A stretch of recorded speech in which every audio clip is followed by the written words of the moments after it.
I like it. We already got some good mornings. Excellent. How's everyone? Good, good. We're really happy to have you here. So I'm part of the advisory committee for EMSC and one of the medical directors, and really excited. I'm Anna, so nice to meet you all if I haven't met you yet, to invite you here and in this space, which we are grateful to the Hero Center for allowing us to be here today. Part of what I'm going to do is start with just some kind of lay of the land, as well as what EMSC is. How many people by show of hands know what EMSC is? All right, I got a few. All right, great. Well, here we go. Let's learn. So, EMSC, oh, hello. Okay, helps if you know what arrows. So it's a federally funded program to try to help support your care of pediatric patients. So anybody looking at this picture, shout out words that make you feel when you hear you're going on a pediatric call. Stressed. Okay, scared, stressed. Why? Why? Okay. Anything else? Busy, yeah. Yeah, parents maybe, right? Anxiety, all those things, right? So we know these are high stress interactions, and they could be low frequency depending on where you work and the area you serve, correct? And so our goal today, and with the mission of EMSC, is really here to help support and try to improve your feelings towards pediatric patients and calls. And really the mission is to reduce morbidity and mortality. So just trying to help during these cases. So how do we do that? What does EMSC do? So it's kind of beyond, you probably have had or heard about equipment, right? Like you need specific tools to care for pediatric patients. There's different kind of protocols potentially for caring for pediatric patients, but really EMSC wants to push that beyond that, right? So why we're here today, right? Education, skills, hands-on training, right? In addition, we want to make sure that every agency has a champion, somebody who really wants to take this on and make sure that you are talking about pediatric patients, that you do have the resources to care for them wherever you are and in what situation. And so I would strongly encourage today, if you aren't a champion, to become a champion and to ensure that any agency you serve does have one, or check in and see if you do, okay? Being here, you are a champion already, right? You recognize that caring for pediatric patients is different and it's important, and so that's no different to what becoming a pediatric champion is. So we at EMSC do have an advisory committee here in Minnesota. So every state has an EMSC program.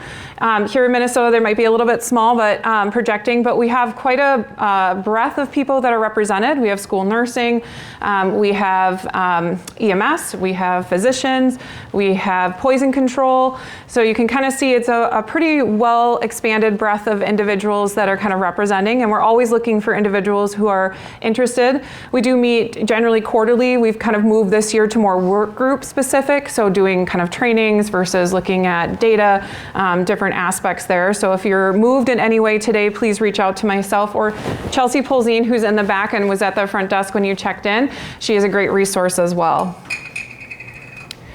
Again, we want you, right, to become a pediatric champion, and that's the goal today too. If you don't have one or don't know, to take that back. Ways to become one is either you can log in on our EMSC Minnesota.org at the website and become one. Chelsea Polzine, as mentioned, has some of these sheets out at the front desk too, so you can definitely sign up and become one today. Or take it back and encourage somebody. You can voluntold somebody in your department. I think we have one of those already today. Crystal, I think, is a voluntold. So we're happy to have it any way you come. So what are some options when you are becoming, or advantages? So we put on a lot of free training, right, today. We are here to serve you and try to provide more pediatric education. We partner with some of our Midwest EMSC, so some of our states that we abut next to, and Heartland, to be putting on these conferences. A lot of them are virtual, so sometimes you don't even have to go in person. We do have a lot of them then recorded on our YouTube channels, and you can kind of check them out at the kind of the, I guess, locations down here below. And the topics you can see, they do range from human trafficking to respiratory emergencies to burns to mental health. So all the things, poisonings, even provider resilience, a lot of the things that we're dealing with every day in pediatric care.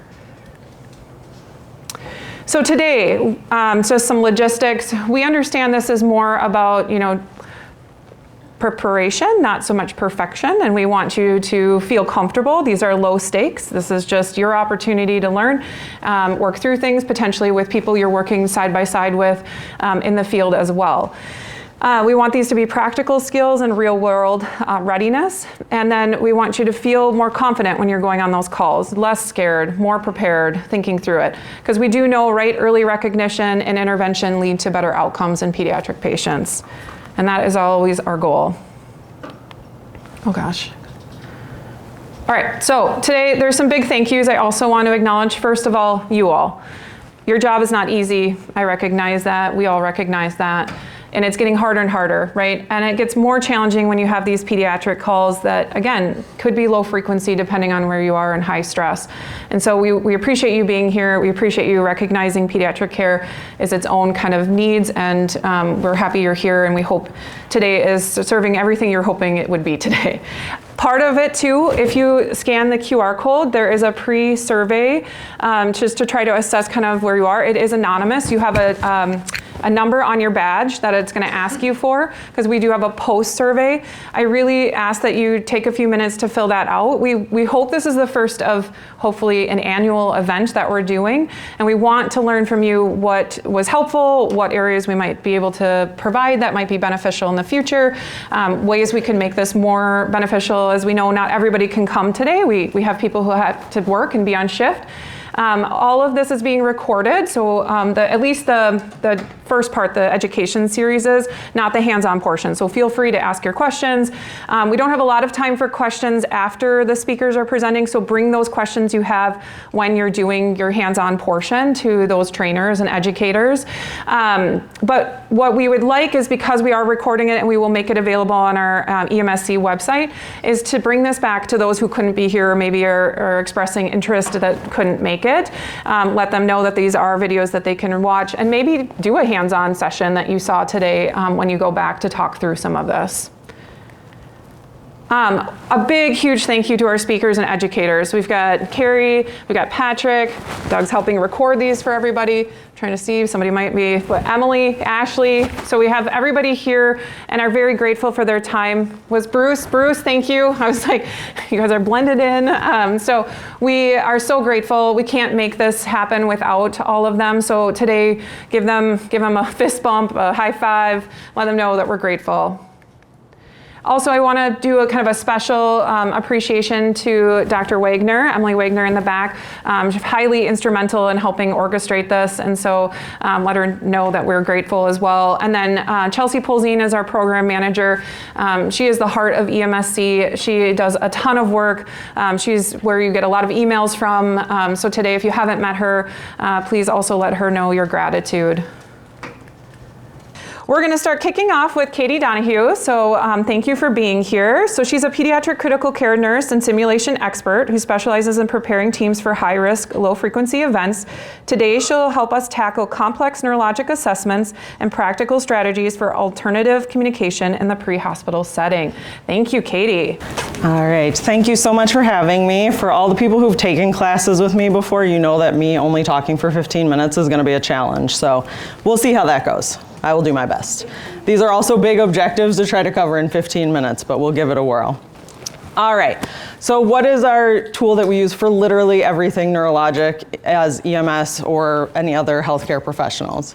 It's our GCS, right?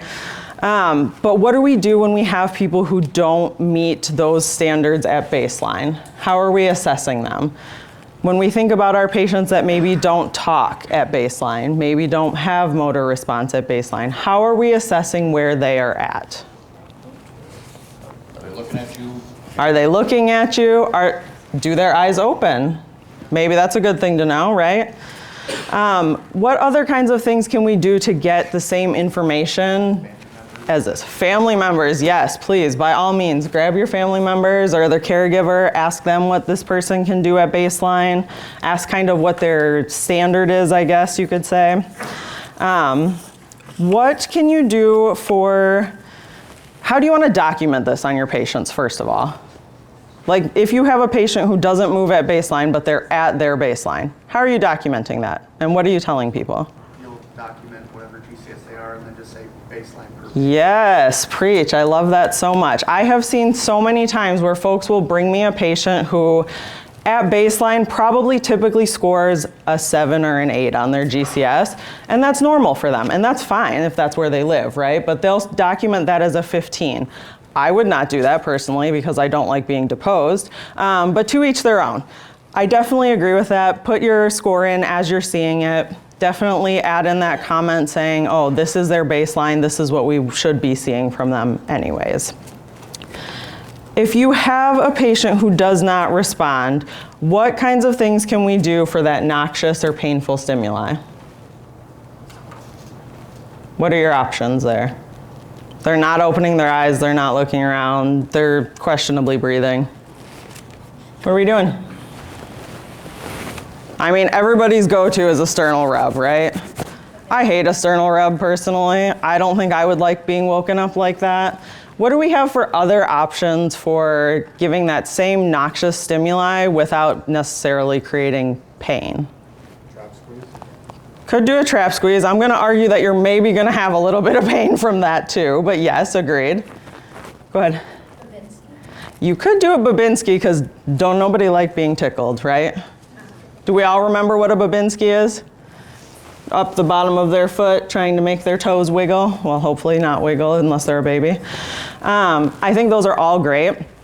Other things I would recommend, if you've got a tissue or a 4x4 sitting by you, twist it up into a point, stick that up somebody's nose and tickle around. I can promise you that is just as annoying and noxious as rubbing into somebody's chest, but without the risk of rubbing their skin off of their chest. What do we put for patients who posture at baseline? What if that's something they do just on average? You know, maybe you sneezed at them in the wrong direction and so now they're curling themselves up. What are you gonna do about that? Do we need to do something about that? No. If that's their baseline, that's their baseline. Just document it as you're seeing it and just kind of go from there. So some of the challenges from a neurologic perspective that you will probably come across, especially if you work in any of the bigger cities, patients with behavioral challenges or that are just uncooperative, and those nonverbal friends, right? Like we have more and more patients who are living out in the community who either can't or don't speak in emergency situations, aren't able to communicate their needs, or maybe have developmental delays. So what kinds of things are we doing to find out, you know, what is their baseline? Is this typical for them? How do we know what their presentation is supposed to look like? Family or caregiver are going to be your biggest. Gotta go with that family or caregiver, absolutely. And how do we nicely say, like, what does your person do? Right? Because that's kind of a weird question to ask. Like, this looks a little weird. How do we nicely ask that so people don't get offended? Sure. What's normal for this person? What's typical for this person? On an average day, do they do X, Y, Z? Things like that. And then also if you're finding abnormalities, ask family, have you seen this before? Have they done, you know, maybe they have some interesting little twitch going on. Have they done this before? What was happening in that scenario?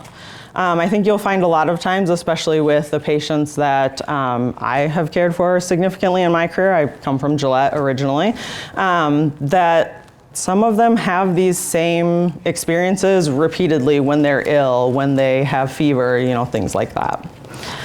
I think the other big thing that's really important to talk about when we are trying to figure out the person's typical behaviors is presuming competence, right? What I mean by that is assume that the person that you are talking to completely understands everything that you are saying to them.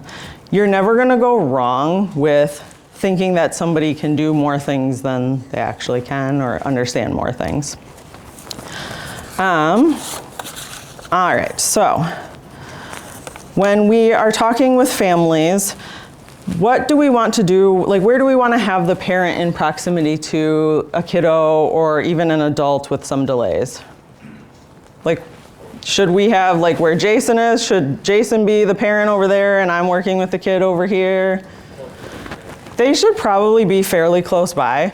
truthfully, you're gonna get the vast majority of your information from observing that patient and how they're interacting with their person, more so than you are when you start interacting with them. And I will say that is especially true about our neurodivergent friends.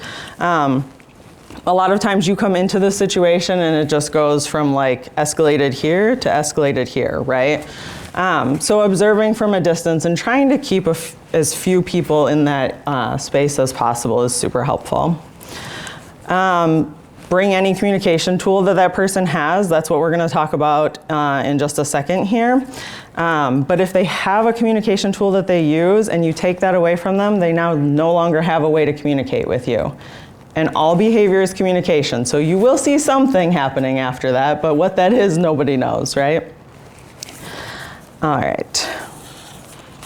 I also typically recommend touching, using touch as your very last thing that you do, especially with patients who maybe can't communicate well with you.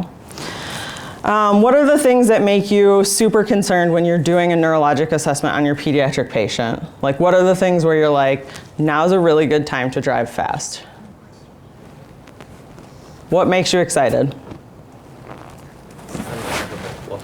When they stop crying? Yeah, especially if they've been crying for a very long time or having that really high-pitched cry and now they're not crying, I would agree with that. What else? I know some of my St. Paul folks know the answer to this because some of y'all have taken classes with me before, so. Lethargic? If they're lethargic, yeah, absolutely.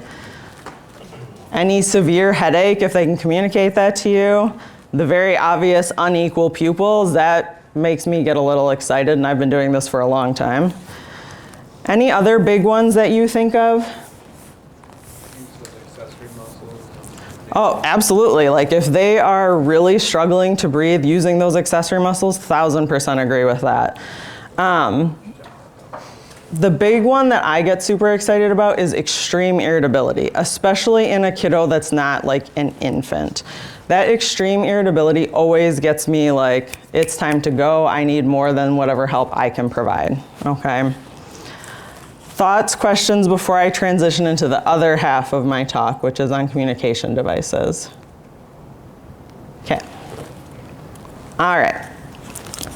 So these are some of the different communication devices that you will see out in the community. I did actually bring some for you today so that you'll be able to like get your hands on them, and some that you can actually take with you that you can use on your rigs. They're designed for EMS professionals and are great resources to have. They are definitely geared more towards children, but this particular company that sent me these also has them for like the adult populations as well. So why is it so important that we give folks communication devices? It really gives patients their own autonomy, right? Like they can communicate the things that they need you to know, and they can also say, you know, no, I don't want to do that, things like that. Can be really helpful for a lot of populations. The ones that kind of pop out to me right away are like our friends with CP or Downs that don't necessarily communicate well, our autism friends, brain injuries, strokes, etc. Obviously, this also works well for adults, and they're using this a lot more in like the ALS patient populations as well. Some of the misconceptions that people have about these devices, a lot of folks are like, oh, if we give them a tablet that talks for them, they're never gonna talk. The opposite is actually very true. A lot of times if we give folks a way to communicate, it actually helps create like the synapses to have speech. So there's really no age limit on this. Again, they're using this in adults as well as children.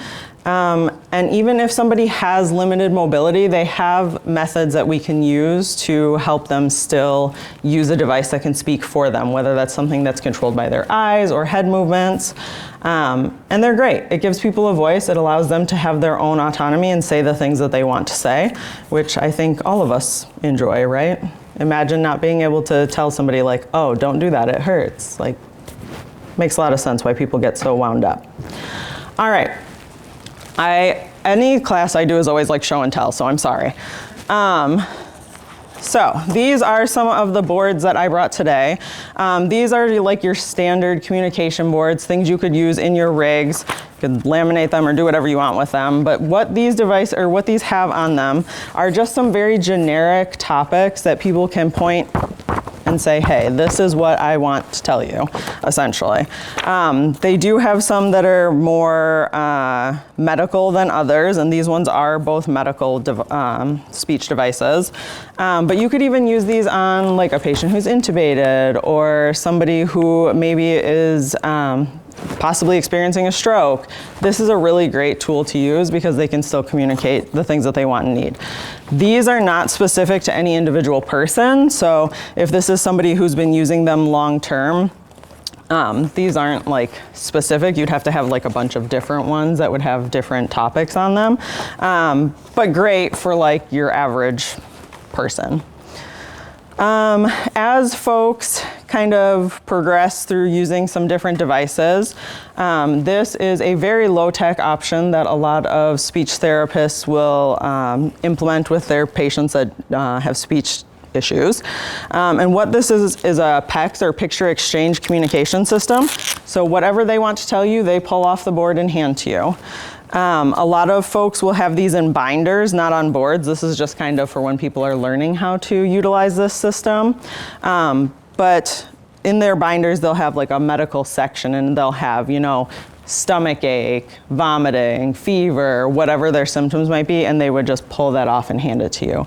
A lot of folks will also typically have, and this is my son's favorite one, a stop sign if they need to take a break or they need you to stop what you're doing for a minute. This is my son's, so it has really funny things on there like chicken nuggets and bubbles, but there are more medically geared ones than this one that I brought. All right, and probably the thing you'll be starting to see more and more often are these communication devices that are on tablets that actually talk for folks. They can pick the voice that's on there. They can give them funny accents if they want to. And this device will say pretty much anything you tell it to. So on here you can program in all kinds of medical things. You can program in general life things.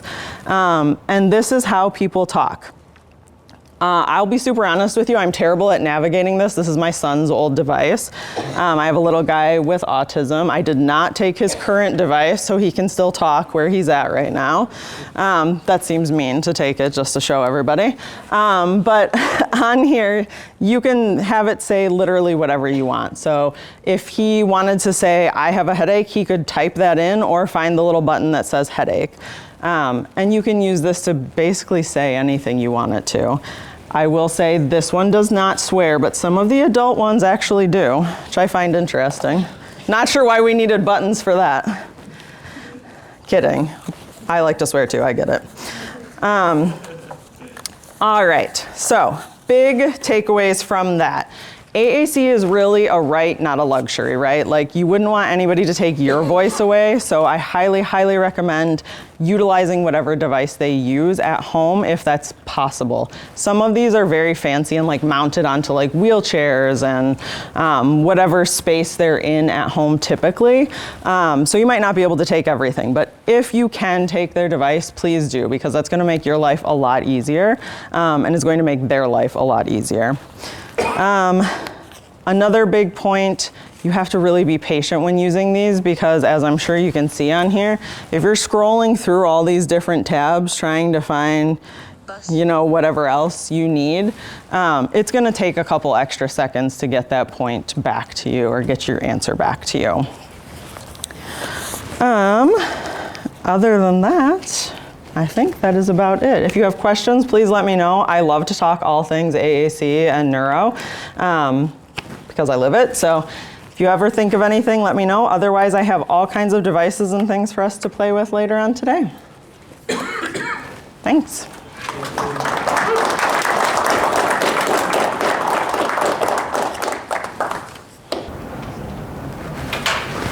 All right.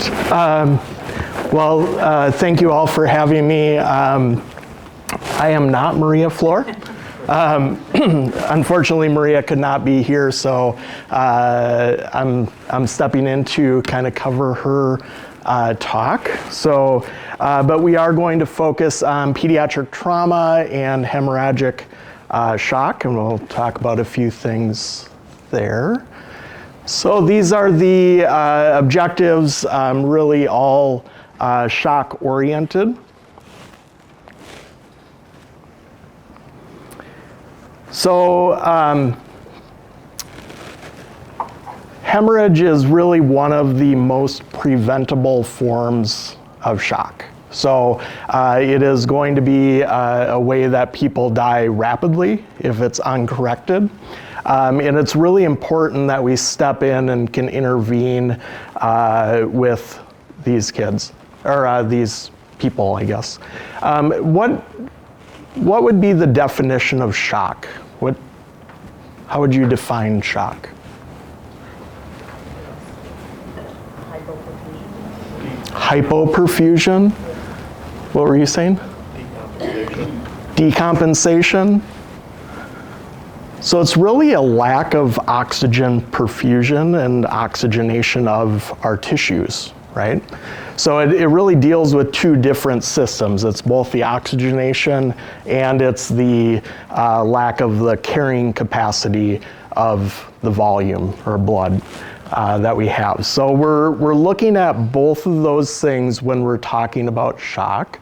And really up to about 50% of trauma-related deaths are due to bleeding. And that bleeding could be internal or external, so it may be visible, or it may just be kind of in their abdomen or wherever. But the key is really identifying that they are in shock. And with kids, that gets to be a little tricky. So identifying that they're in shock early on is going to be a little bit misleading with these kids because they do hold on for a lot longer than our adult population. So signs of shock. Are you all familiar with the Pediatric Assessment Triangle, or PAT?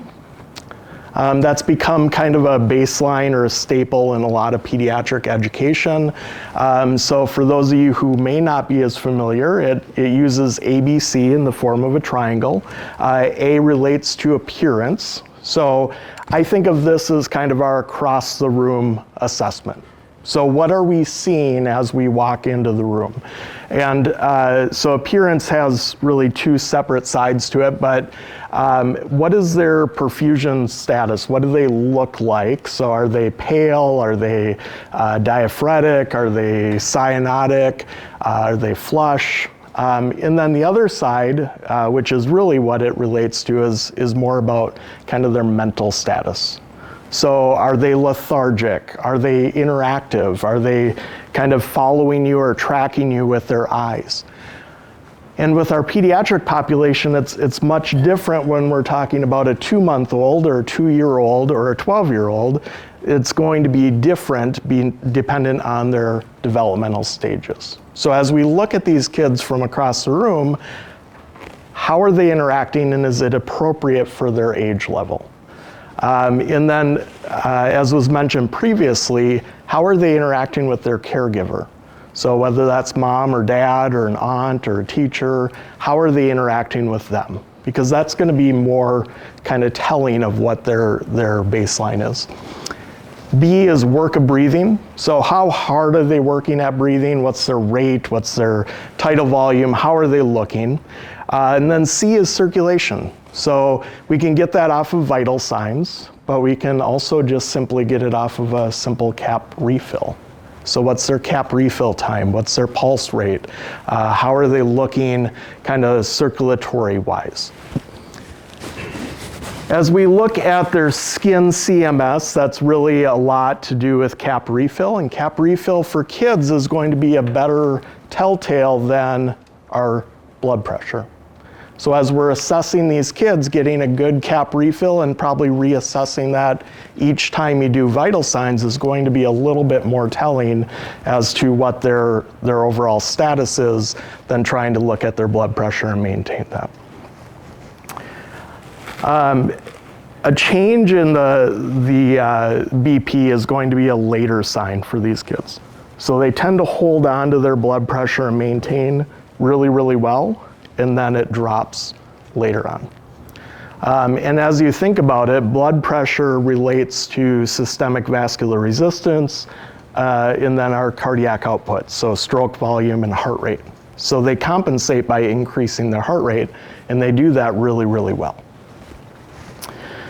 So some of the symptoms that we're going to see in kids, they're going to be anxious, they're going to be kind of tachycardic, they may just be not acting kind of normally. And then as we look at some of the signs, their skin is going to be probably pale and cool, maybe diaphoretic. So they're looking at a lot of different symptoms or signs as we go through.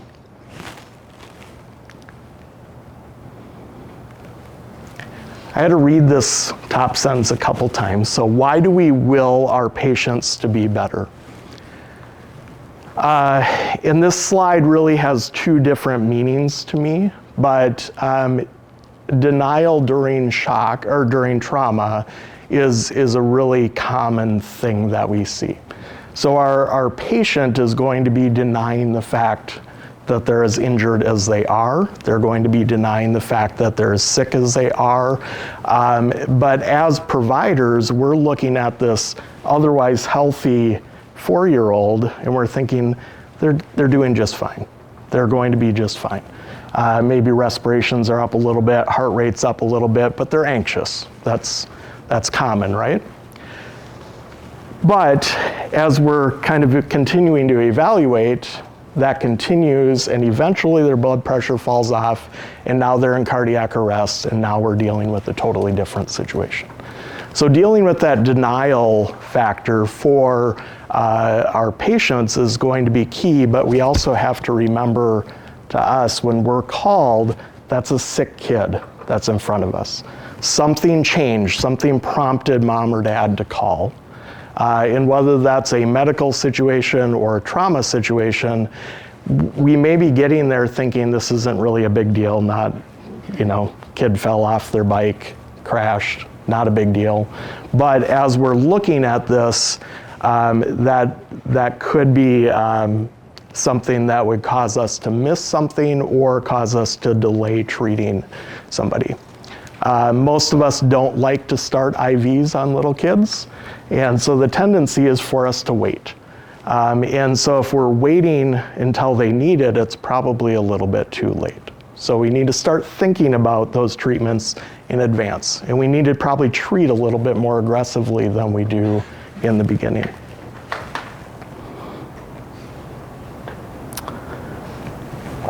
So really denial is kind of in our subconscious. So we're thinking about this innocent child and they shouldn't be going through what they're going through. And so we just need to set that aside.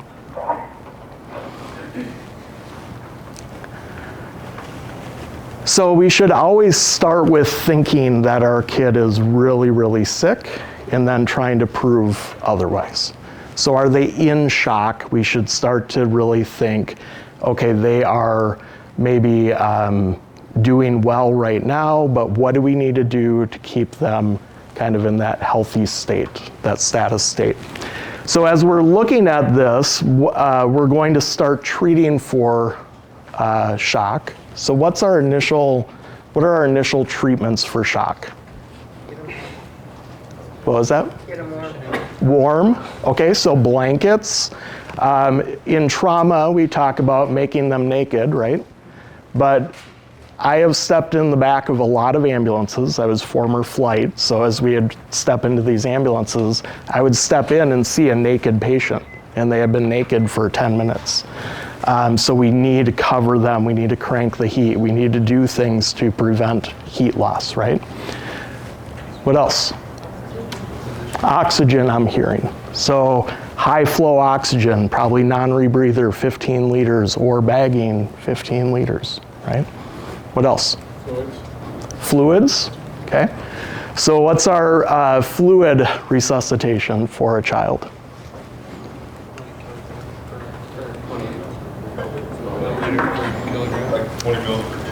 20 milliliters per kilo. That'd be saline, right?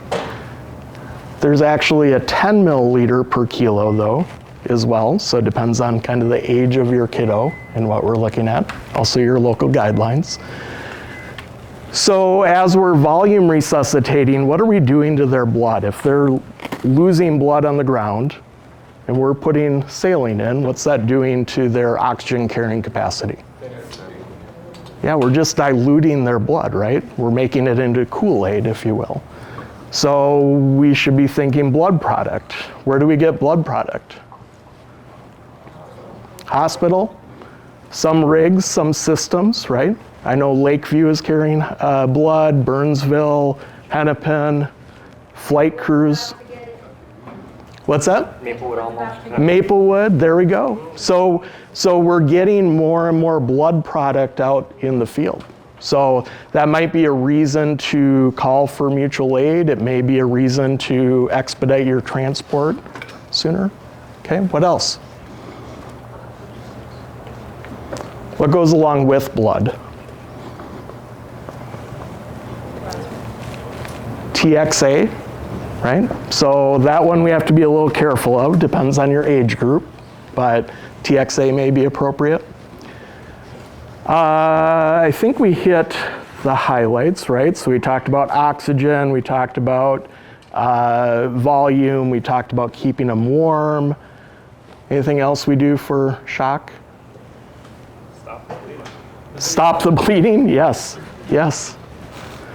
And then transport, right? We want to get that kiddo to the destination center, okay? TXA also. Many trucks are carrying TXA. Yes. So as we're looking at this kid, we want to start treating early, and controlling the bleeding is number one. So direct pressure, wound packing, tourniquets, whatever we need to do for that kiddo.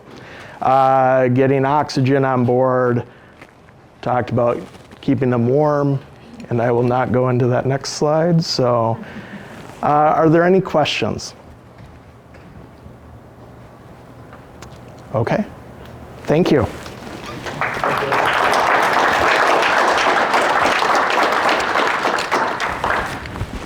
They say the first rule of public speaking is know how to run the information technology, and that's not going to happen with me, sorry. I told my wife I have to do a 15-minute talk on trach tubes. She goes, that's all the time they're going to give you? We'll make it work. I will tell you, pediatric home service, we service medically complex children in the entire state of Minnesota. We have some patients in southwestern Minnesota, southern Minnesota, all over the place, a lot in the metro area. So first of all, I want to thank you all for being here. How many of you, show of hands, how many of you have had to respond to a medically complex child in the home? So maybe might have a trach and vent in the home, okay? All right, I'm glad you guys, I was watching you guys. All right. All right, did you know what to do? All right, one of the paramedics I worked with many years ago, she goes, we walk into these homes with these medically complex children, and she goes, we get a severe case of pucker factor. Ooh, trach, an event, and a G-tube, and a portacath, and they go, well, why are we here? Okay, typically if they're contacting you, they've already tried to do some things, and they need more help. Okay, so what am I going to work with today? Let's see, did that work? Nope, wrong one. There we go. So first of all, I guess disclosures, they don't pay me for anything, okay? And then Dr. Besh from Mayo shared this picture. Let's talk about trach tubes. What could possibly go wrong? Right, we cut a hole here. What could possibly go wrong? Yeah, hold tight. Okay, a lot of things can go wrong. On children, one of the most common things for a small child is for them to be decannulated, where the trach tube pops out. And because these kids have no neck and they're all disconformed and like that, it's not very obvious that that the trach is popped out. So decannulation is almost as popular as an obstructed trach tube. Later on, when we do our hands-on stuff, I have some mannequins that we can play with. And you guys are gonna have the opportunity to try some trach changes, and I have a boatload of trach tubes I want to show you, just including some adult trach tubes. So when you show up to a patient's home, you're going to be a little bit more familiar with what do we actually have in these patients. Another thing, while I'm thinking about it, I'm kind of diverting a little bit. Earlier in one of the slides, that they had a mannequin, a simulator mannequin. I did not bring my simulator mannequin today, but I'm going to open this up to all of you. I travel. Okay, I can go anywhere. I can go down to Kesson, I can go to anywhere. I can go to Wisconsin, I can go anywhere and bring a simulator to your garage, your office, and work through trach emergencies with your staff. Put you through some simulations and give you the opportunity to make mistakes. Because I'd much rather have you make a mistake on my simulator than make a mistake on my children that I work with. When you come see me, if you're interested in that, talk to me. I'll have a sheet of paper, write down the contact information. I'll reach out to you. We'll make something happen. All right. Besides, it gets me out of the office. Anytime I can get out of the office, I'm happy. Right. All right. So trach tubes. Why do our patients have trach tubes? Well, when you have a child and you have to intubate this child, and they show up at Ramsey or Regents, Regents Hospital. I'm old school. It used to be called Ramsey. Okay. When they show up at Regents Hospital and they get intubated, or even the Children's Hospital, they get intubated, they're not going to be intubated very long if we think it's going to be a long-term thing. When we intubate somebody, I think you all know that, you're going to develop some very severe tissue issues if we keep them intubated for very long. So we're going to get a tracheostomy tube in them. For my children who are born with comorbidities, 90% of my non-neurologic children get bigger, better, stronger. They wean from their ventilator and wean from their trach. We don't want permanent damage done to their upper airway if we're going to wean them. All right, so we want to be cautious on that. My neurologic children, the SMAs, the muscular dystrophies, spinal injuries, those types of things, they're going to keep their vents and trachs the rest of their life. All right, there again, we don't want to cause tissue damage. So the types of trach tubes we use on these patients are always planning ahead of what's the long-term goal on them. I'll be showing them like a lot of things. But when you show up for a trach vent patient, or even a patient with a tracheostomy tube, please do not try to intubate them. All right? If you can't get a trach tube in them, I'll show you some options on that. But do not try and intubate them. There's probably a reason they're not intubated, and it might be they have a deformation up here. And you intubating them could be very, very detrimental on that. And I'll be explaining that when you come visit me at my workstation, okay? One of the acronyms, I think somebody mentioned this before, is the acronym BIBS. Has anybody heard that term BIBS before? Okay, let's see if I can do this right. BIBS is B is for bag, all right? You're gonna manually ventilate them, all right? I is irrigate. We're going to squirt some saline in their trach tube and hopefully do this, and then bag them again. So what are we doing? We're trying to loosen up the secretion. So if their trach tube is obstructed, or we think the trach tube is obstructed, we're going to squirt some saline in there and bag it, try and loosen it up. All right? And then we're going to see if did that work. Let's suction it out and see if that worked. Okay? 90% of the time that's going to work, or not. All right, if it doesn't work, then what do we do? All right, so now we're coming into a trach emergency. So the family or care providers have maybe already tried to do this. If they're long-term experienced families, they've done this a million times. The ones you might be called to are the new families. The families who have been in the hospital for a long time, they've done things for a long time in the hospital, but they go home and now they've lost all their immediate support. They don't have respiratory there, they don't have nurses, they don't have doctors, they have to do it, and they panic. Okay, hopefully they've done that, but the BIBS process to loosen things up, but maybe they didn't. So what are we gonna do? They're gonna try and suction. Okay, my patient is in trouble, I'm gonna try and suction them out. All right, that works, we're done. Or not. The next thing, check that placement. Make sure the trach is in place. And what I mean by that, they're gonna have gauze around their stoma site. Folks, move the damn gauze. Okay, move that gauze out of the way, make sure that trach is in place. It's not gonna stick straight out like this. It's gonna go this way. It's gonna go underneath their trach tie. It's gonna go under their neck folds. Look at that stoma, make sure the trach is in place. If the trach is in place, okay, now we're gonna do BIBS.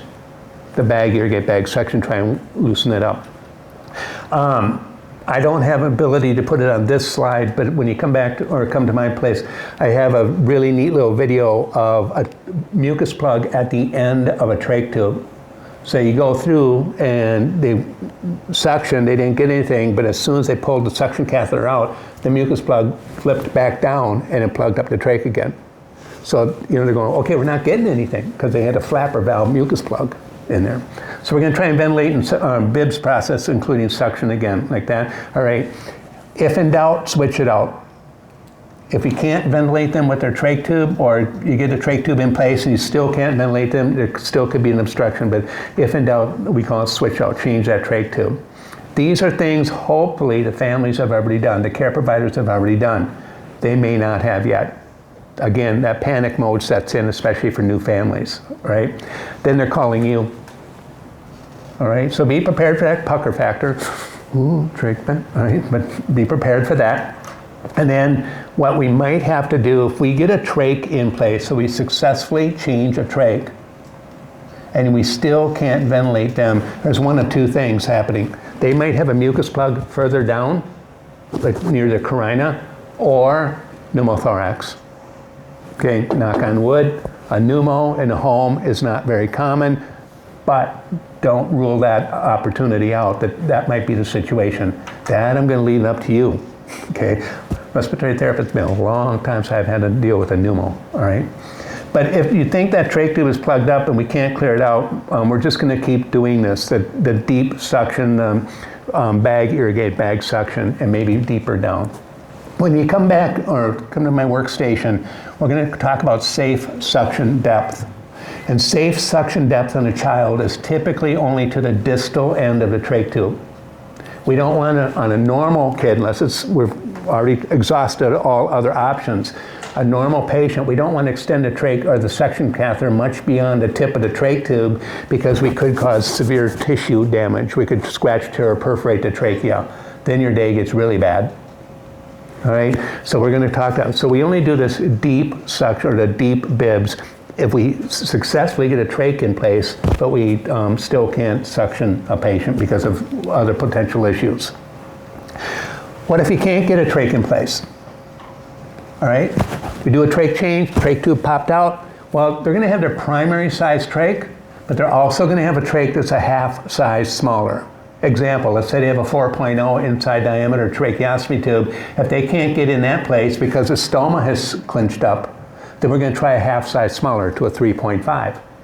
In the very rare situation that the 3.5 doesn't go in, now we have to bag mask them, right? If we're going to bag mask them, where's all the air going to go?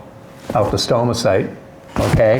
So then when we put the stoma site, we might have to have somebody put their gauze finger over there, or with gauze, or maybe if they're by themselves. But now you might have to mask ventilate the patient. Oh, I'm getting a 5-minute sign. I'm happy, I'm going to make it. Okay. All right, so we're going to have that opportunity to kind of walk through those things at my workstation on that. But don't try and intubate the patient, right? I'm going to flip this back up real quick though. I want to show you one thing. And this is, there we go, this guy. On this red-headed model here, how would you know if you come up to a patient, maybe this isn't the best picture, let's go with this guy. How would you know if you could mask ventilate this patient if you were alive? How would you know if you could mask ventilate a trach patient? If they can vocalize.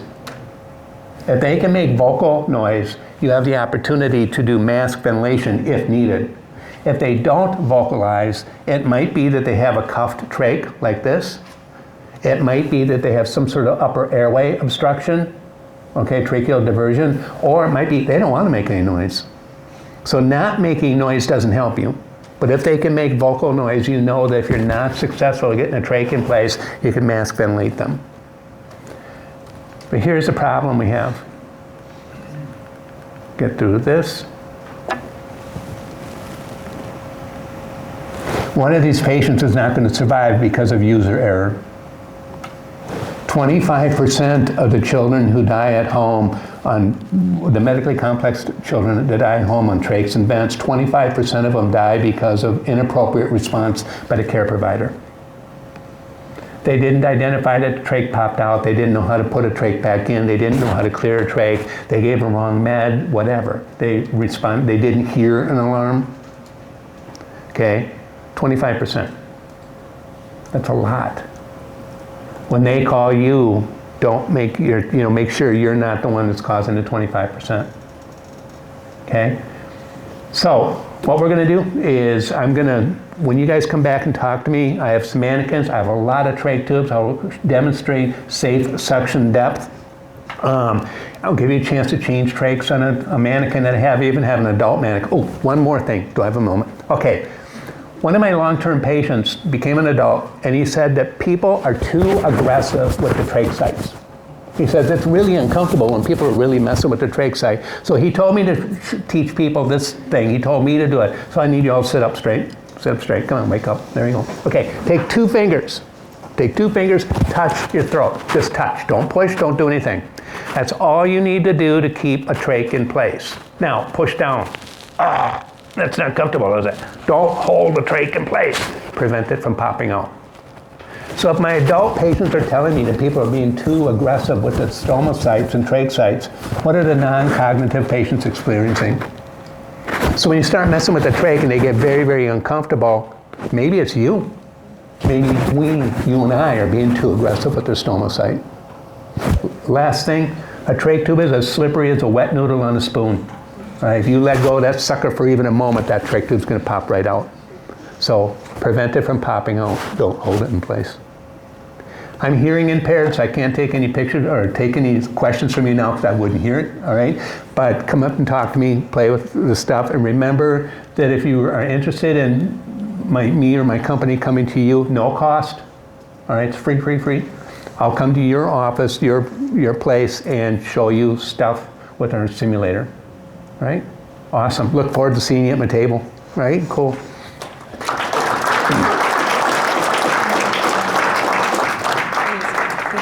Now we move into one of the most high pressure moments, and we met Carrie, so thank you for being back again. And then we've got Patrick Hewitt here. And between the two of them, we have over 50 years of EMS education, so they'll have a lot to share with us on practical strategies to manage stress and maintain structure and deliver high quality resuscitation when it matters most, right? Pediatric codes never our favorite. So thank you both for being here, and we'll keep the day going. Well, thank you guys. Can everyone hear me just fine? So I'm Patrick, this is Carrie. The Carrie is actually part of this presentation, unlike the earlier one where he was the fill-in. So we're talking about pediatric resuscitation. So I want you to picture this. You're arriving upon a scene and there's a 3-year-old down, pulseless, not breathing, parents are screaming, it's chaos. This is the most stressful situation you can walk into. It's the nightmare of it all. And we need to make sure we remove ourselves from that stress because that's the emergency we're dealing with. It's not our emergency. So that's what we're going to kind of talk about is how we need to approach these things to keep cool. So what happens a lot of the time in pediatric codes is people don't act. They are petrified by their own insecurities with it, and then no one wants to be in charge because it's like, oh, he's been working here longer than me, so he should do it. But he doesn't want to do it because I don't have any kids. You have kids, so you're more used to this. So you have this drifting responsibility and knowing wanting to take charge. So one of the first things you have to do is you have to make sure that somebody does assign that structure for how we are going to be working this code. The other piece that is sometimes gets overlooked is that everyone has a voice in this. Just because there is someone that is in charge doesn't mean they see the whole picture. So we need to be working as a team in doing these pediatric related things. So this is CPR. This is PALS for the people that have it, and it's a combination of the two. Whether or not you have the PALS or just the CPR, it all feeds into each other. It always starts with that BLS approach and then advances to our ALS approach.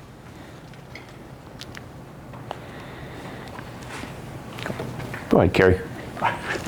All right, so as we're looking at running these codes, resuscitating, we're not going to be perfect providers. We all have kind of baggage we're bringing into the call. We are going to kind of be disrupted by the fact that we're now resuscitating this kid.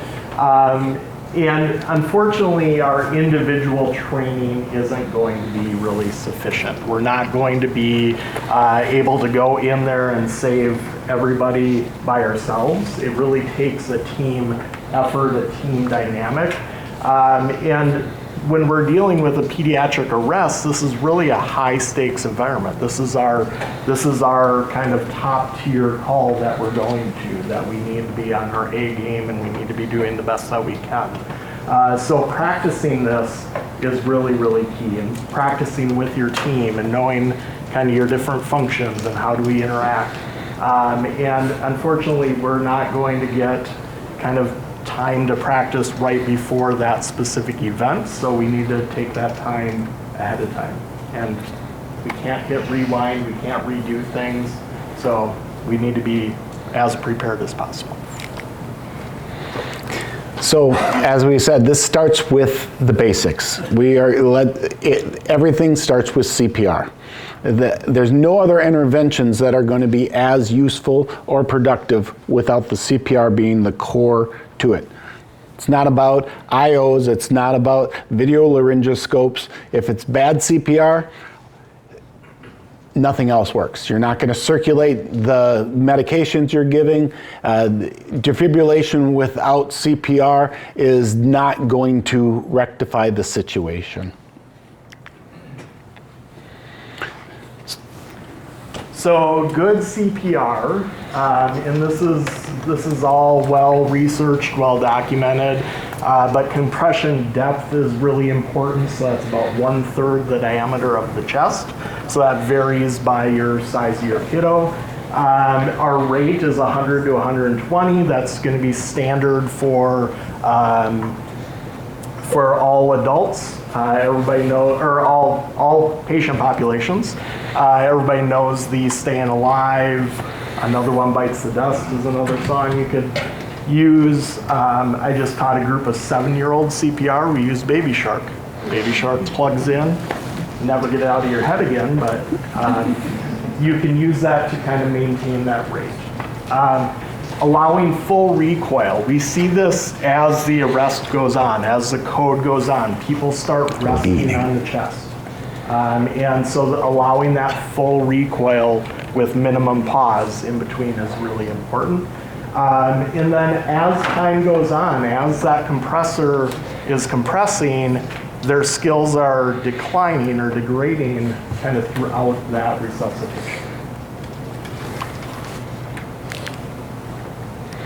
So somebody really needs to be kind of in charge of that, monitoring to make sure that the compressions are being done adequately and that we don't have that degradation in it. So that is really needs to be a team leader's role to make sure that we're calling out the depth and watching for the recoil, and then making sure that for any delays, like as we talked about with medications or defibrillations or other things, that we're minimizing that disruption. Because every time we stop the CPR, we are losing that circulating volume, and it's going to take time to build back up that pressure to be able to continue to effectively revise our person. So, as I mentioned earlier, as you're doing compression, so 90 seconds into your 2-minute rotation, your skills are degrading. You're not allowing that chest recoil, you're not compressing at the adequate rate. All of those things are going to factor in. So we need to rotate providers, and that needs to be really at least every 2 minutes, and maybe at times sooner. So being able to rotate when we're starting to see that fatigue happen. Ideally, it's 2 minutes. That correlates with our AED timers. It correlates with all of the other things we're doing during the arrest. But if it needs to happen at 90 seconds, it happens at 90 seconds. When we're doing this, what we've noticed is it feels like the code is kind of boring. It feels like we should be doing something and there's really nothing to do. And that's okay, because boring can save lives. So as long as we're doing good compression, circulating well, that's really the key factor. I know for a fact that I've been one of those people as we've been working a code. I'm like, it's got to be 2 minutes now. It's got to be 2 minutes now. And if there's somebody that has the calm head that is kind of monitoring those things, they can say, no, we have another 50 seconds, dude. We got chill. So that is one of the things you have to be thinking about.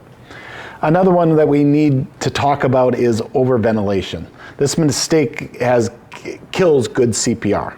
So if you overventilate the person, you're causing other interthoracic pressures, and you're dropping the coronary perfusion. So that means you're going to airlock that heart.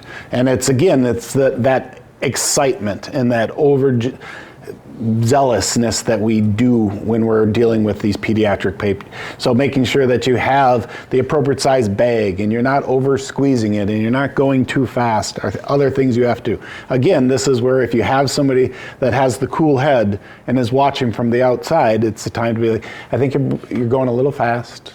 Can you squeeze it a little lighter? We're looking for chest rise. We're not looking for the chest to become a Macy's Day float.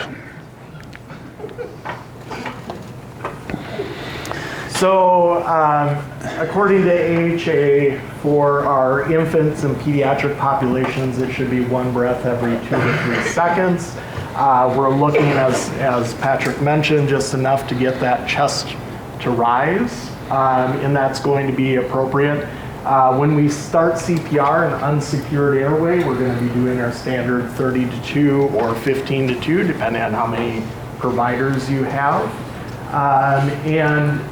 That may switch once you get a secured airway to now we're ventilating kind of the once every 3 seconds or whatever that time may be with the protected airway.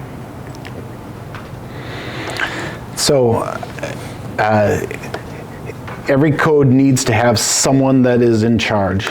It's not always the senior person, and it's not always the loudest person. This is just somebody that has that autonomy to be able to coach everyone through. This role might be changed because you might have to be able to rotate that person through the other different things, but it's someone that can kind of keep that master clock and understand that bigger picture available. It's not always available in the pre-hospital setting, and in the hospital setting, it is a designated role. That is somebody's job. And there is someone that is jobbed the recorder, somebody is jobbed the timer, we don't necessarily have that. So when we are doing this later on in the skill station, we're going to be adding in like, oh, we're going to start with 2 people. Oh, we're going to have 3 people now. Oh, now we're going to have 4 people, because the job changes depending on what you're walking into. But making sure that you're communicating clear, that you're calling people out, that we have that callback infrastructure of you're in charge of the AED, and then you copy me back. So that reflective language. Closed loop communication. There we go. Yeah. And closed loop communication is really important, especially during these high stakes events. So when we're doing a resuscitation, it's easy for somebody to miss a communication. So getting that confirmation back from them helps us to understand that yes, they received that information. And I may say, Pat, can you run the defibrillator? And he'll confirm back to me that yes, I have the defibrillator. So getting that closed loop communication is really important. And then updating the team is also very important to make sure everybody is on the same page, everybody knows where we stand. And I know this isn't in the presentation, but including that caregiver, the family member, and updating them. This is a whole different subject matter, but making sure that that caregiver is kind of updated frequently throughout the arrest is pretty important. So this is a system over our memories. This is why we have the Brazel tape. This is why the hand-heavy system exists. We don't want you to be like, okay, so I need to do the math of the epidose. What is our how many kilograms of the weight? This is supposed to be simple, fast, effective. We don't want you to have brain freeze in these situations.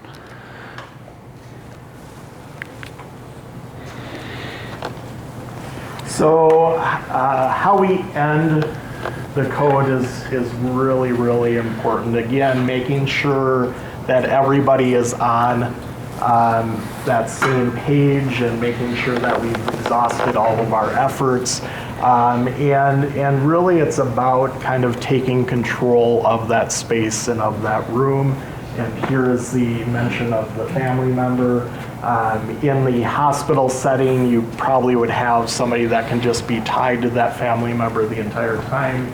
Our situations, our environments, we don't always have that luxury. So just making sure somebody is taking care of family. And I've had police officers do it who are really just not as medically trained as we may be, but they're assigned tied to that family. So the key is you don't need to be a genius. You use the tools that are provided to you and know where they're available. And it's about practicing that structure or working within a structure of making sure everyone has clearly defined roles and that everyone is holding each other accountable to this role. Like as I said in the first slide, everyone has a voice. So everyone has the ability to say, I think you're overventilating. It's not just the team leader's job to do that. And it's BLS. It starts with CPR. It's where we all have to have that before you start any of your programs, is you need to have CPR. And it's remember those fundamentals and working together on it. That's it. So high quality CPR, closed loop communication, and then remembering to listen to our families and dealing with that. So thank you guys.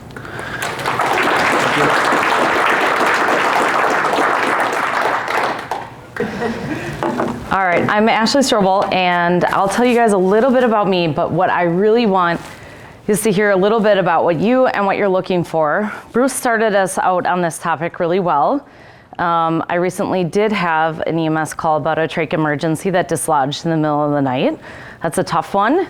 You covered it great in 15 minutes, thank you. And then I'm gonna cover the rest of the airway in the next 15. So, but honestly, I was preparing for this and I was talking to Dr. Wagner and I realized I don't know what y'all know and what the breadth of experience is here. Because CPR, we go from BLS, ALS, and we transition pretty fluidly, right? But airway, it really, I think, is a much broader spectrum.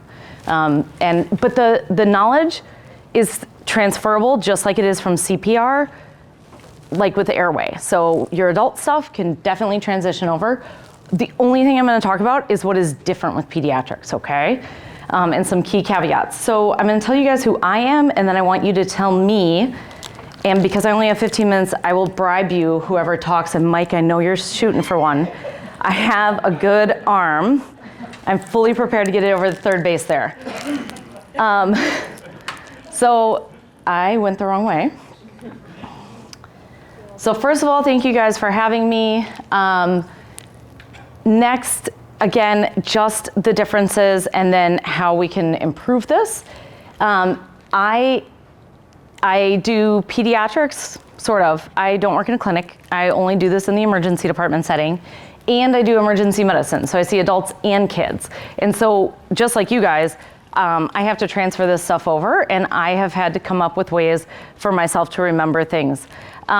I used to work at Hennepin in the Level 1 Trauma Center, and then of course during training, I was at shock trauma, and now I'm working in a rural emergency department, which has a whole nother set of challenges, and I'm trying to learn more about what you guys do, because it's just so important when I'm thinking about receiving patients, transferring patients, how many ambulances do I have even to send someone an hour and a half away, things like that. And so I would love to learn from you guys today while I'm trying to give you guys some pearls to go home with, okay? So I know that airway management has this gamut, right? How many of you have ever bagged a child? You can raise your hand if you have done it on a mannequin or a sim model, okay? How many of you have ever put a supraglottic airway in a child? You can raise your hand if you've done it on a mannequin. Good, everyone's hands will be up by the end of this too. And then if you have intubated a child. Okay. How many of you are able to intubate while you're transporting a kid? Okay, so very few. How many of you are able to put a supraglottic airway in? Great. And I'm assuming everyone can bag. Yes. So pediatric airway management is hard, and there is the spectrum because it's extremely high acuity, right? When you get to that point where someone doesn't have an airway, but it's also very low incidence, and I'll share with you how low it is. Mike, you didn't talk, but I know you wanted one of these, so I'm just gonna. Pretty decent. And then this side of the room, I'm gonna try not to neglect you guys. I feel like it's a little heavier over there. It could be just the coffee pull, but someone over here answered. You get one. All right.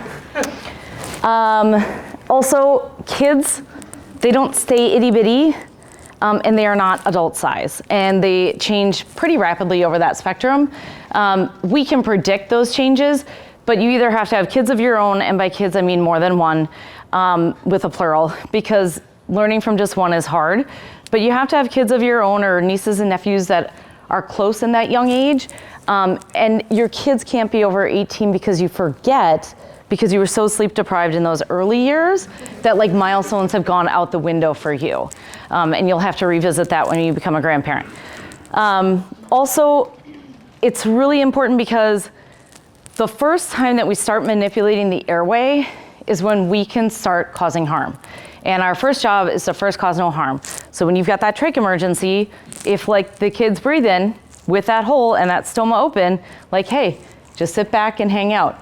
If there's a kid with stridor, but like they're maintaining their airway and their position, their sats are good, like you can hang out, right? So it's knowing when to intervene. And we need to make sure that when we do intervene, we have our entire plan A, B, C, D out and ready, because that first attempt might be your only attempt before they end up as Patrick and Carrie talked about as a code. Or you could manipulate the airway and cause trauma and make the subsequent attempts more difficult. And again, that might predispose this kid to becoming your next hypoxia code, okay?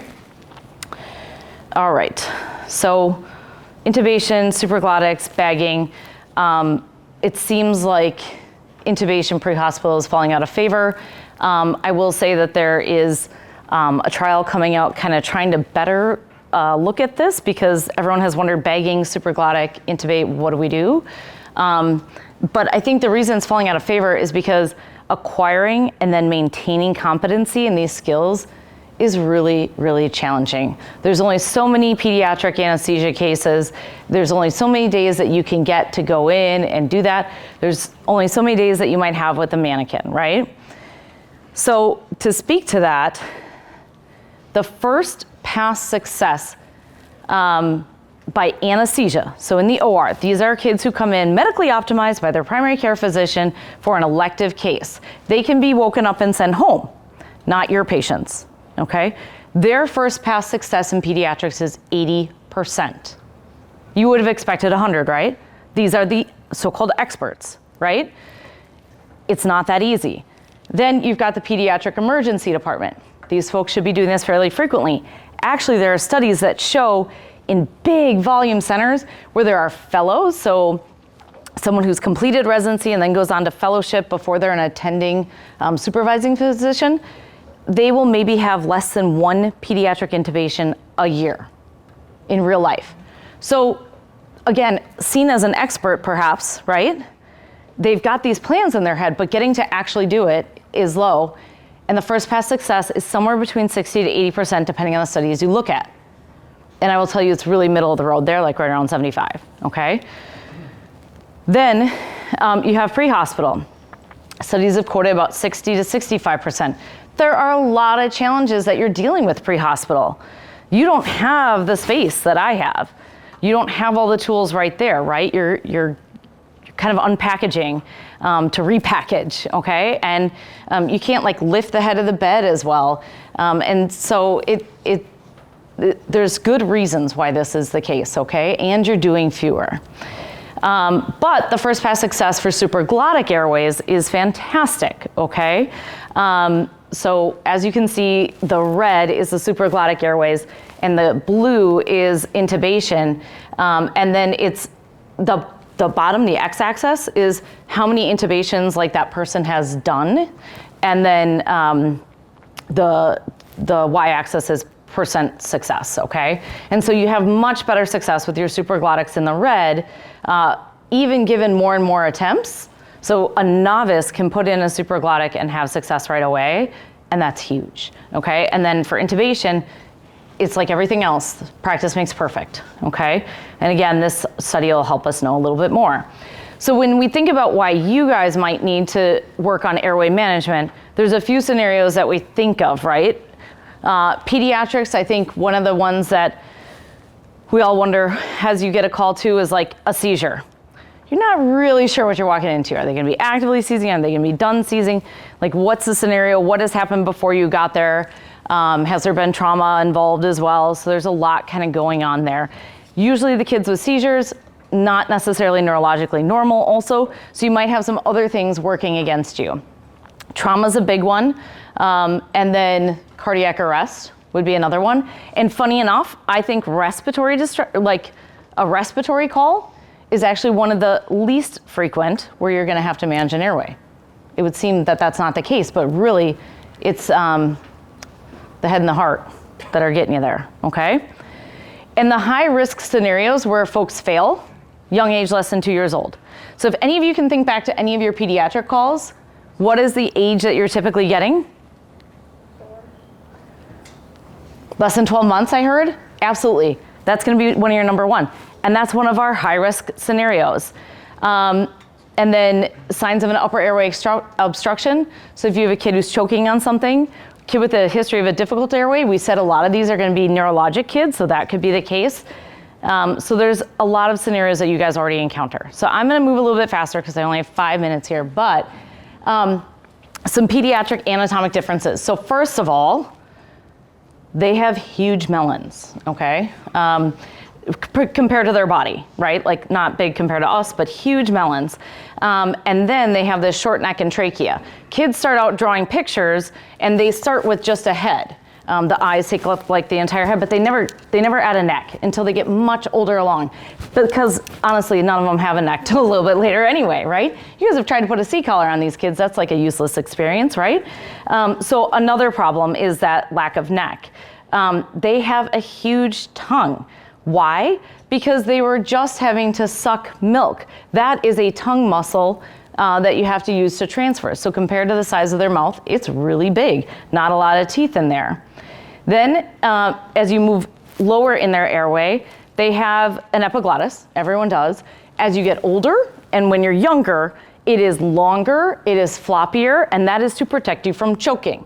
Because on the ends of the ages, that's when you're gonna have those choking calls. Old people who can't chew anymore and swallow well. And so that will be a problem because you have to kind of get that out of the way. Actually, when you're trying to put the tube down, you can sometimes feel a little bit of resistance, hopefully not if you've sized appropriately, but their larynx is actually like cone-shaped, it's not straight. And so that's can be a problem too, and a great reason for a bougie. And then it gets a little bit more elliptical as you get further down, which can create some air leak and things like that. So I'd say one of the biggest things that you can do to overcome this is positioning the airway. All kids who are going to be a respiratory call, unless you don't have to put a C-collar on them, you need to position the airway. Getting their ear, their tragus, this little guy right here on the sides of the ears, kind of to their sternal notch, as you see in that bottom picture with the shoulder roll and the headrest, is huge.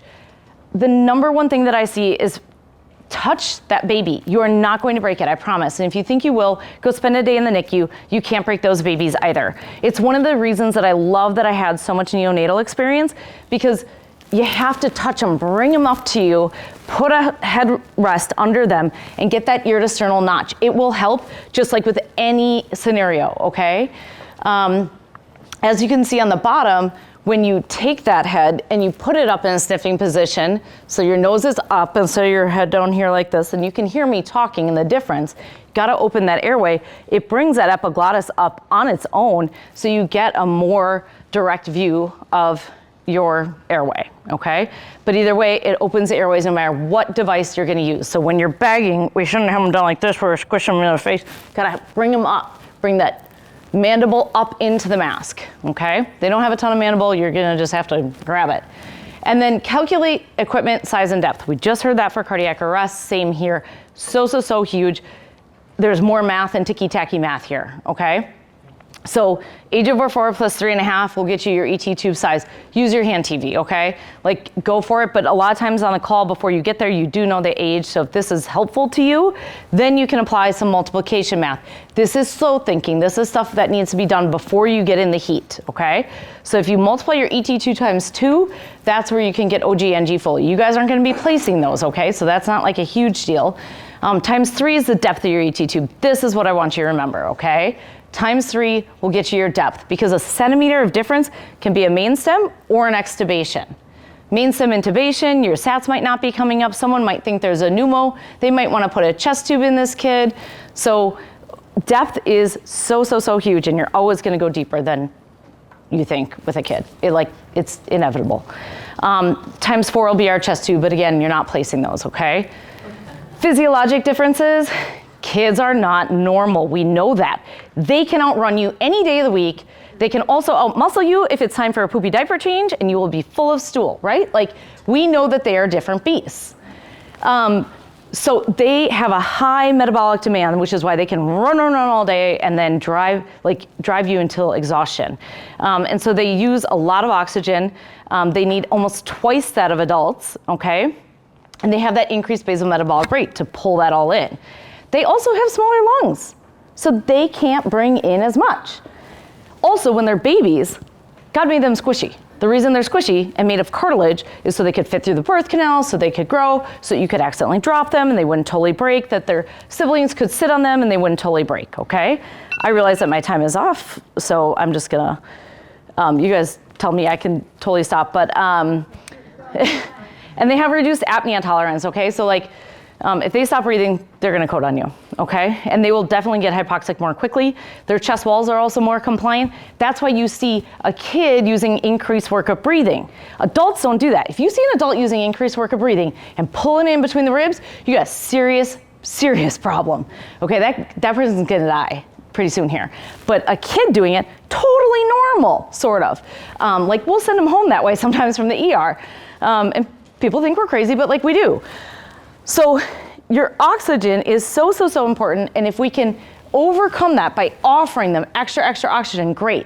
Now, a kid who's like awake and screaming or like totally hates you and wants to punch you, you're probably not gonna be managing their airway, so like don't worry about holding them down to give them oxygen. But if you can pre-oxygenate, get a nasal cannula on, get a non-rebreather while you're getting ready to do your supraglottic or while you're getting your bag available, okay? Because as you can see up here, and I don't wanna neglect this side, so I'm gonna start over here. But you've got a normal adult. They're gonna sit at 100. This is time down here. They're gonna sit at 100 for a while, almost up to like 8 minutes, and then they'll crash. A sick adult, they'll sit at 95, 4, whatever. They're gonna crash much sooner, around 6 minutes, okay? A normal child, they're gonna be at 100 for not very long at all, like 3 minutes, and then they're gonna hit the deck by 4. So that's about how long you've got to get all your equipment on them and get some oxygen going, okay? In an obese adult, you've got a similar situation, so that's why we know that these obese adults are a difficult airway, right? And so pre-oxygenation, huge. Get the nasal cannula on, get a non-rebreather on, bag them, have the oxygen on full blast, it's fine, okay? Don't worry about calculating cc's per kilo, it's fine. Just keep them oxygenated. And half the time you can't get their little SATs to register, right? So like, do what you can, okay? apneic oxygenation is so important as well. So if you're gonna put the supraglottic and you're gonna switch out your bag for a supraglottic, keep the nasal cannula in their nose, okay? Don't take it off. Everyone wants to do that, leave it there. Because it will provide you a lot of extra time. Now this side of the room gets my time. So 95% SATs is what we want. They're going to be able to keep that for far longer when you're giving apneic oxygenation. This is without that nasal cannula on. You want that time. That time buys you arrival to the ED for whatever definitive care might be offered, okay? This is a video showing the value of a PEEP valve. I will encourage you, all cardiac arrest patients, all airway patients, even trauma, use a PEEP valve. I know we're worried about like pneumos and stuff like that that can all be fixed and stuff like that, but watch what happens with this rat lung when we apply a PEEP valve to it. We're gonna show recruitment. This is what people talk about when they talk about recruitment. Emily, have you tried to play this in real? Oh, there. So those lungs are like collapsed, and then they're gonna start filling up. Someone's bagging them.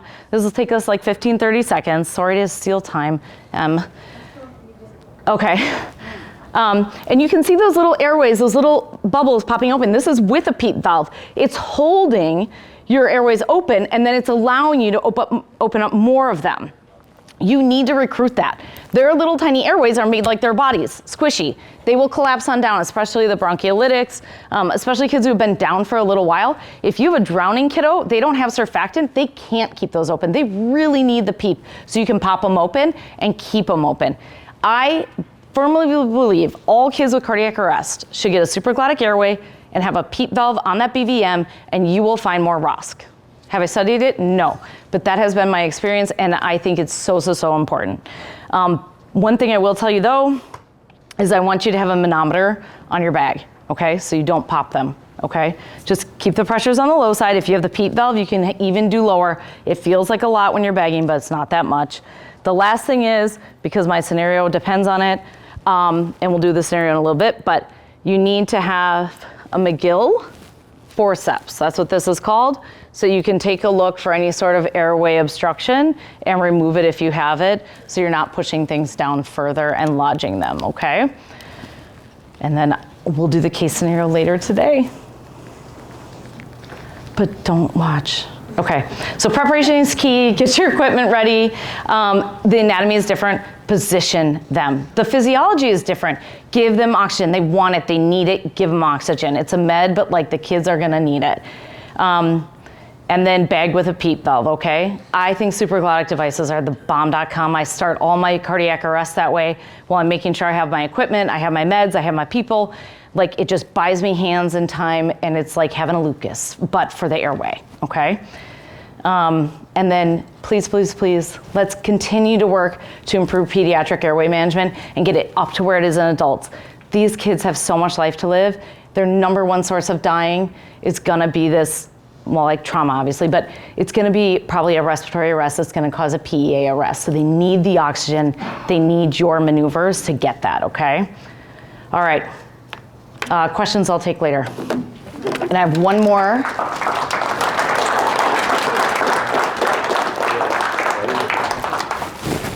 Okay. I'm so thankful for all of you to be here. Like, thank you for being here, for paying attention this morning. Thank you to my speakers who I've asked to cram in all these wonderful topics in 15-ish minutes. They've worked really hard to be here. I've never given this talk in 15 minutes either.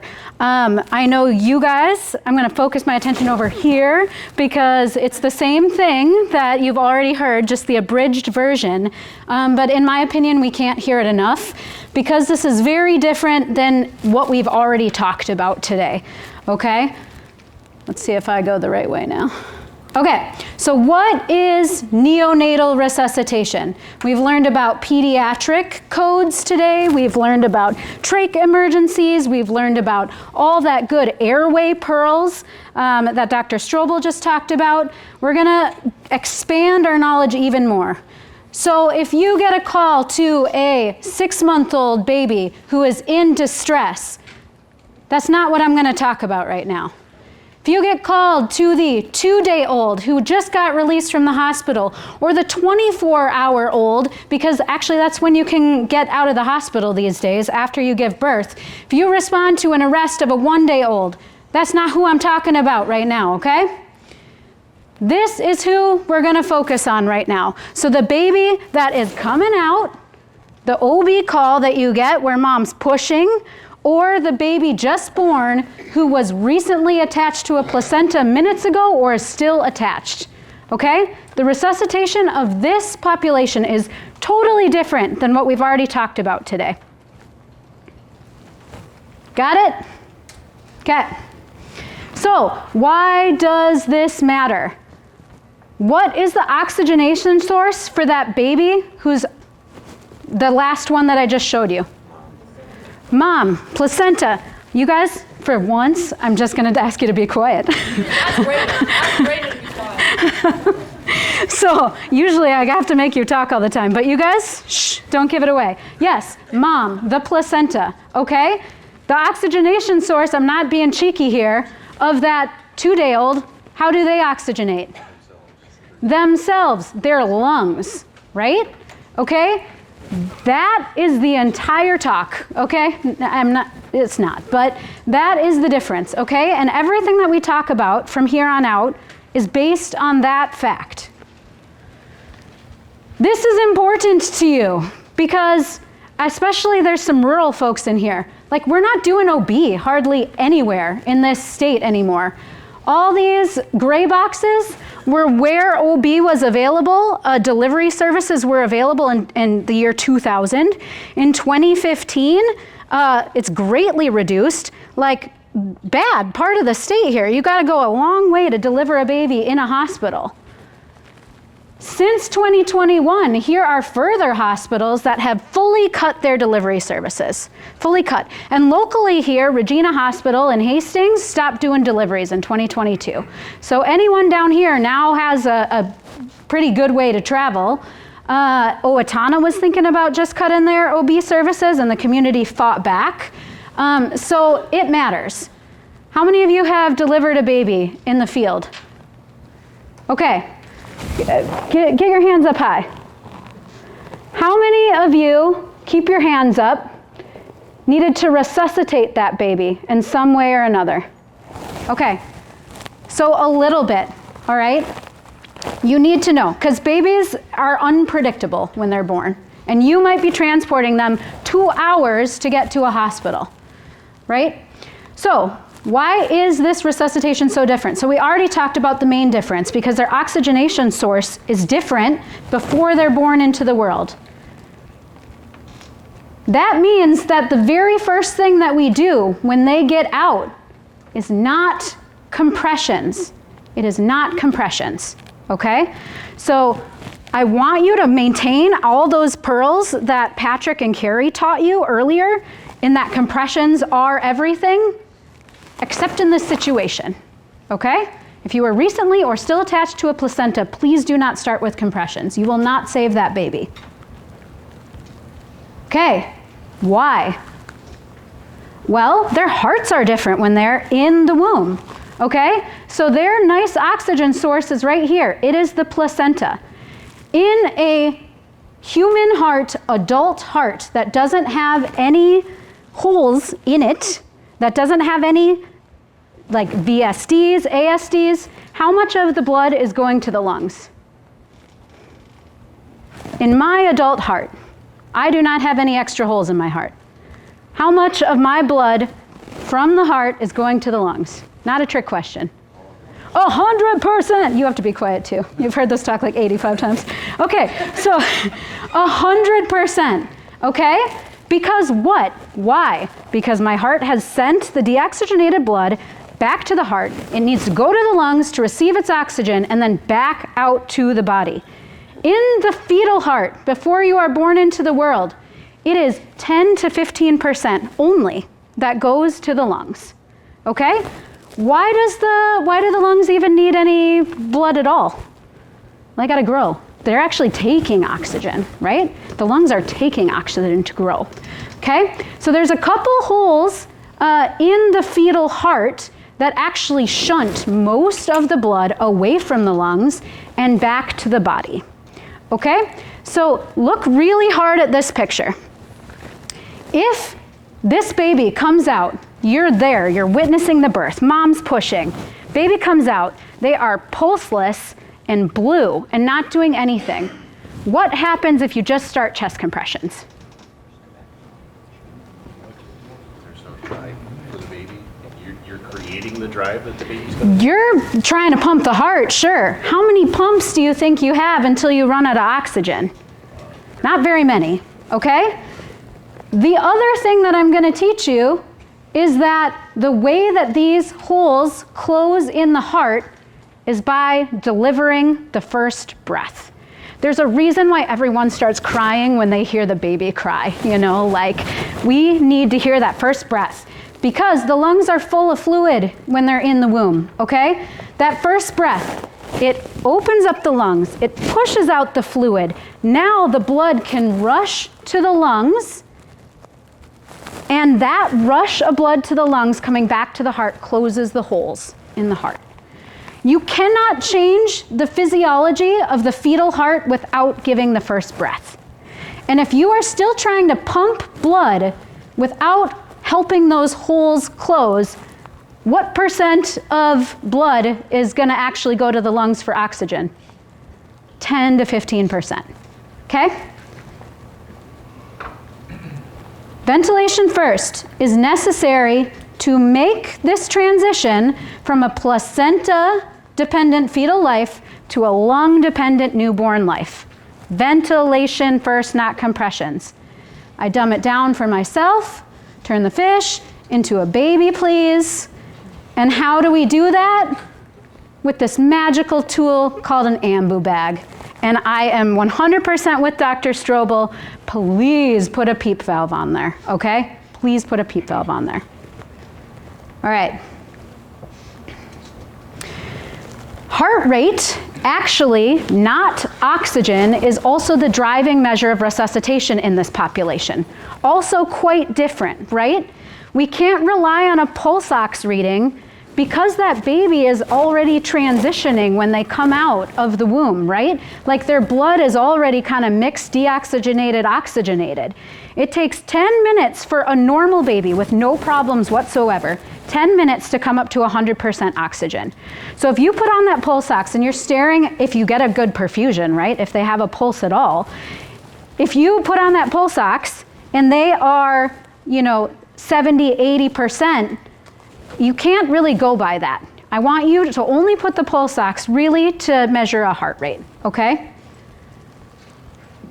So heart rate, and then if they're not breathing or if they're gasping, in this context, it is okay to just bag them, okay? This is the baby, again, that needs to be bagged if they're doing these things. So heart rate is the driving measure of resuscitation. And there's two numbers that we care about. And it's 100 and 60, okay? What I'm so happy about today is that all of the speakers that you've heard this morning, you get a chance to do everything hands-on. So you hear us talk, and then we do a bunch of hands-on stuff this afternoon.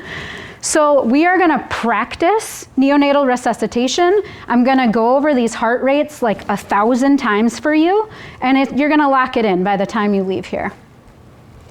So how do we actually do it? Again, kind of in 3 minutes or less. 5 minutes, yeah, okay, thanks, Katie. We are gonna talk about it, and then we're just gonna do this afternoon. So, not chest compressions first. When a baby first comes out, we are going to warm, dry, stimulate them. What does the stimulate actually do? Changes the breathing, it causes them to breathe, because what do they have to do? Breathe. They have to take that first breath. Yes. So we're going to show you ways to stimulate. It's rather aggressive. And what you want to do is piss them off so they take that huge first breath and fix their heart. Okay? I also like to include in this one suction. So 2 things I want you to go to your OB calls with. I want you to have the OB kit, and I want you to have the ambu bag ready. If you forget everything else, you have OB kit, ambu bag. What's in the OB kit that you can use to suction? That dinky little bulb suction, but that's probably your best bet, right? Okay, and you have it, and you have everything else you need, and the ambu bag. You're gonna save some lives that way.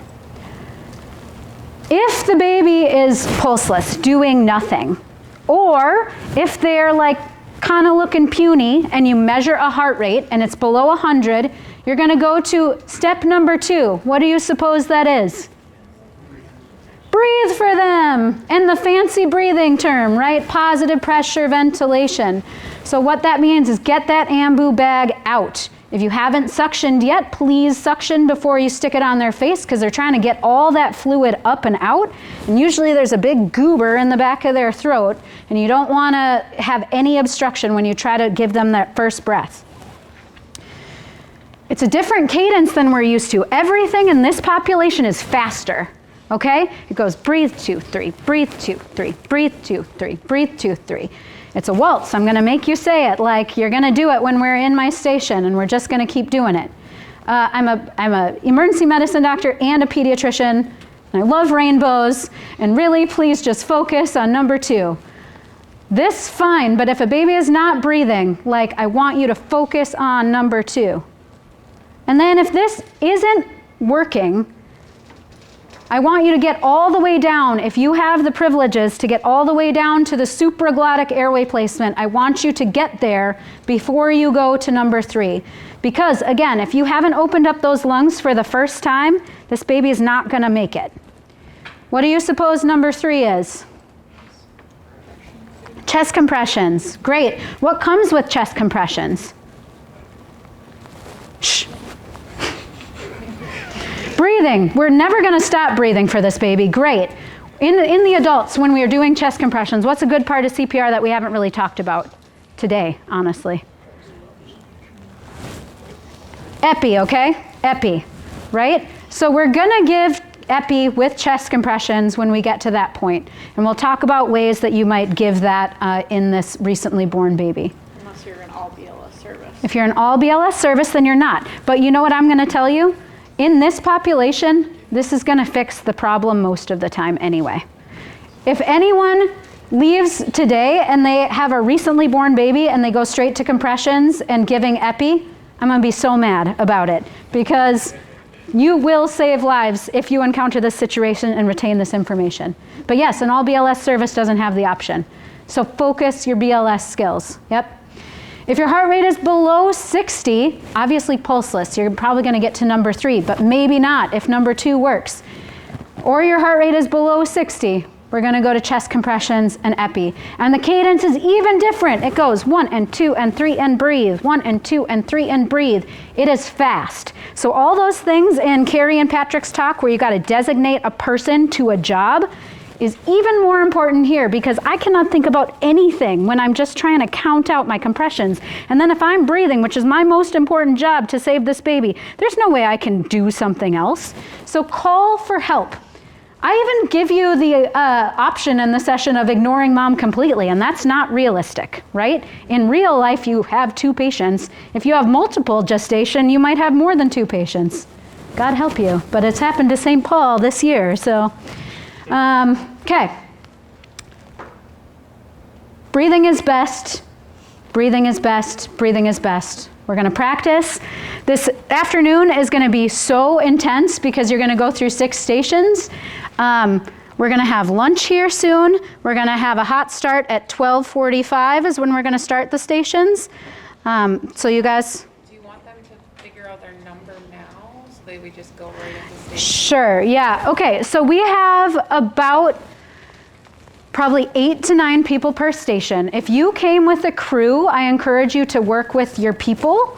And so we will try to divide, I think right after this, let's go like form 8 little groups in the front of the room, and then Anna and I will come, or Dr. DePompolo and I, sorry, will come and we will even out the groups.